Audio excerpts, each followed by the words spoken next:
They're so incredibly tiny. How did you ever find them? Yeah, they are amazing. I think that's one of the things that people don't realise, that things that they can't even see are doing such a powerful job to help manage pests out there in the field.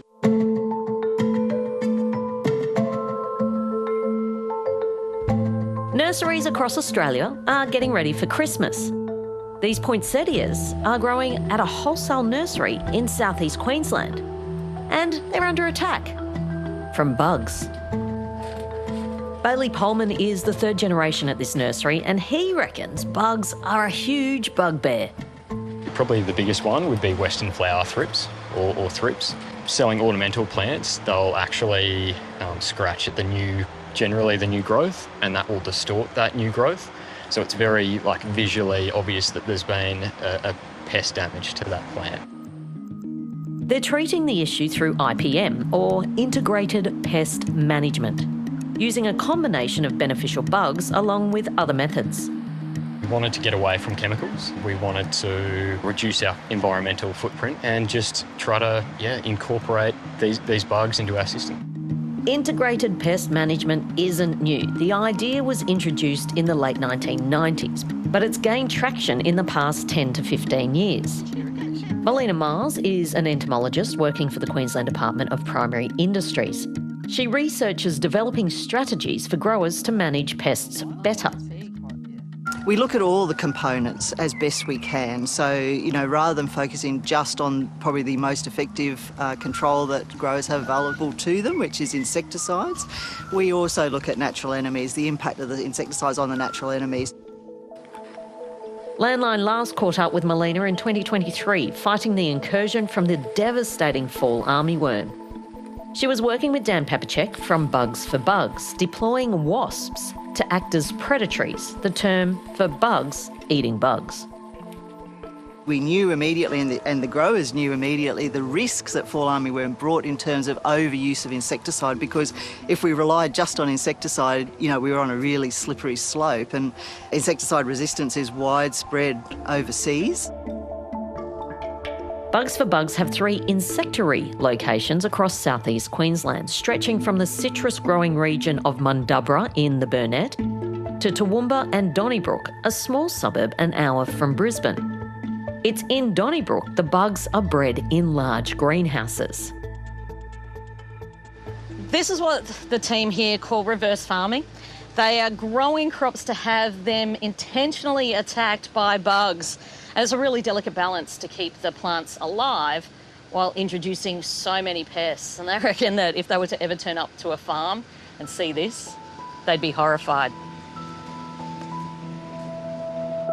These greenhouses generate millions of bugs, cultivating both baddies and goodies. Accompanying this are insectaries which are more lab-looking.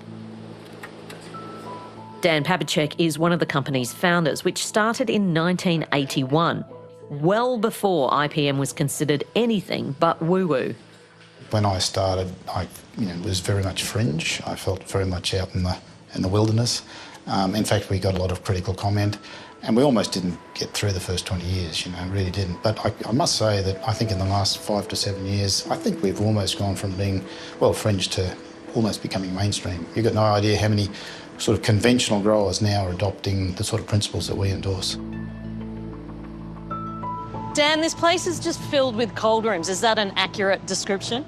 Well, they look like cold rooms. They're actually constant temperature rooms. We strive really hard to get the right climatic conditions for our beneficial insects and mites, and so it's not critical, but we like to keep it within an acceptable range for optimum production. And you've got IP in here? Yeah, we've got lots of IP. If you ask too many more questions, I'll have to kill you. And what about staff? Because I know every time we open a door, there's someone inside. Yeah. Someone inside. Yeah. How many staff do you have? About 45 all up, and we've got 3 locations throughout southeast Queensland. Can we just open this door? Yep, we can have a peek in What's here. What's behind here? Yep. Who's G'day, that? Tim. This is Tim. G'day, Tim. Tim's beavering away, endlessly mixing up mites. In this room, predatory mites are carefully reared in specialised bags and fed to host species, the good bugs, to grow their numbers. While it may appear simple, the process is highly controlled, from getting ratios right to managing potential contaminants. It ensures a strong and healthy population, and it all takes a really long time. I would say on average it probably takes us 5 years from when we start developing a new biocontrol agent until we've got something that's actually commercially available for growers to use in real-world situations. It's that sort of time frame. It does vary with the organism, but it's quite a process. Behind yet another door of a temperature-controlled room, another staff member beavers away doing intricate work. Yeah, so Sravia here is just separating lacewing eggs from inside these cylinders, and they're incredibly delicate. So it might look simple, but it's quite a technique she's developed to make sure she doesn't damage them. And it gives you some indication too of just how laborious some of our processes are. You can see many, many, many thousands of lacewing eggs here that we'll package up and send out to growers to release. The orders come in thick and fast, with Dan and his team coming up with fit-for-purpose packaging. Wanting to stay away from plastics, they've developed various types of containers to deploy the various types of bugs. It's tailored to protect and preserve. The next step is all about timing, ensuring the insects arrive in peak condition for release. We supply them as eggs en route, on their way to their destination. Those eggs will hatch or soon after arrival, and then growers will release them as the early instar larval stage of the lacewing. So timing must be a real... Timing is really critical with a lot of the work we do. Yeah, just getting these things to the grower or the consumer at the right timing in their development for them to sort of apply them to their crop or their plants or whatever. Yeah. The bugs can end up as far away as Lakelands, west of Cooktown in far north Queensland. Here, farming family, the Indabitsons, use the beneficials on their bananas. Across 2 different family farms, there's a range of methods for spreading the bugs. On Paul's banana farm, there's the good old-fashioned up a tree and sprinkle. And then down the road, cousin Andrew uses the high-tech drone version on the family's avocado farm.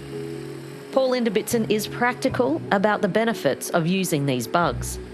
You'll never get complete control of it, but it's just adding a few more beneficials into the system to level the playing field a little bit, so that we don't end up with paddocks that are just full of mites that are just essentially sucking the juice out of the leaf and making the leaf useless. That shift in approach has broader implications for how growers manage their crops. It means we don't have to consider any more insecticides or any insecticides, so yeah, we don't get on a continuous regime of just spraying and spraying and spraying. So this is a much smarter way of doing, achieving the same result. Melina Miles reckons farmers like this are leading the way, but acknowledges the use of IPM can be a hard sell for some of the large broad acre farms.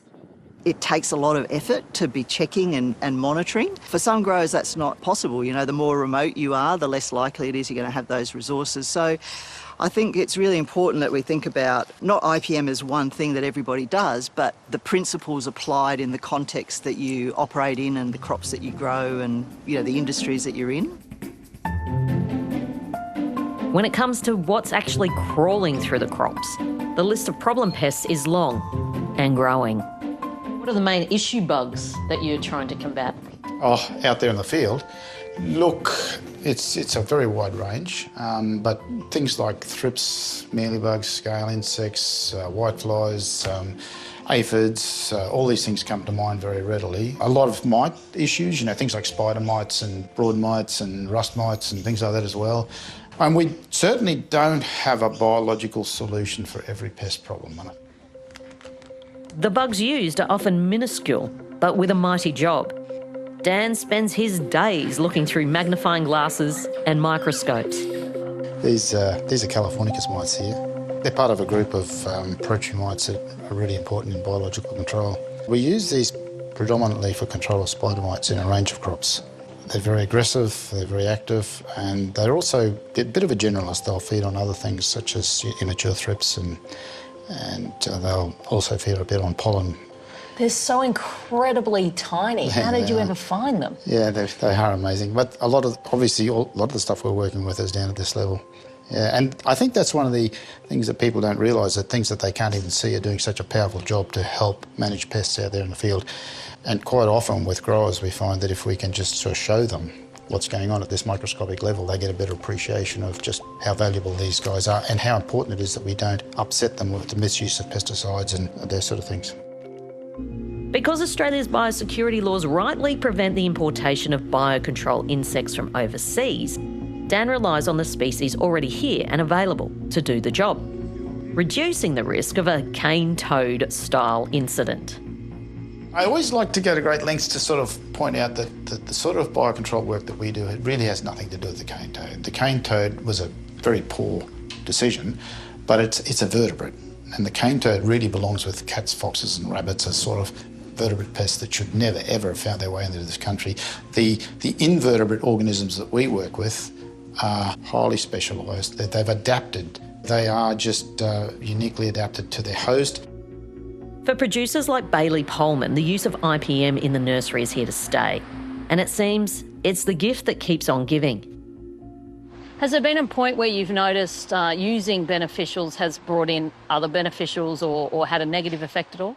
All positive, to be honest, absolutely. So I guess the great thing about using beneficials is you change the chemicals that you're using entirely, and from that approach, using chemicals that aren't as toxic, they have a lower residue. Our native occurring beneficials, we see a lot more of them in the greenhouses and in our areas.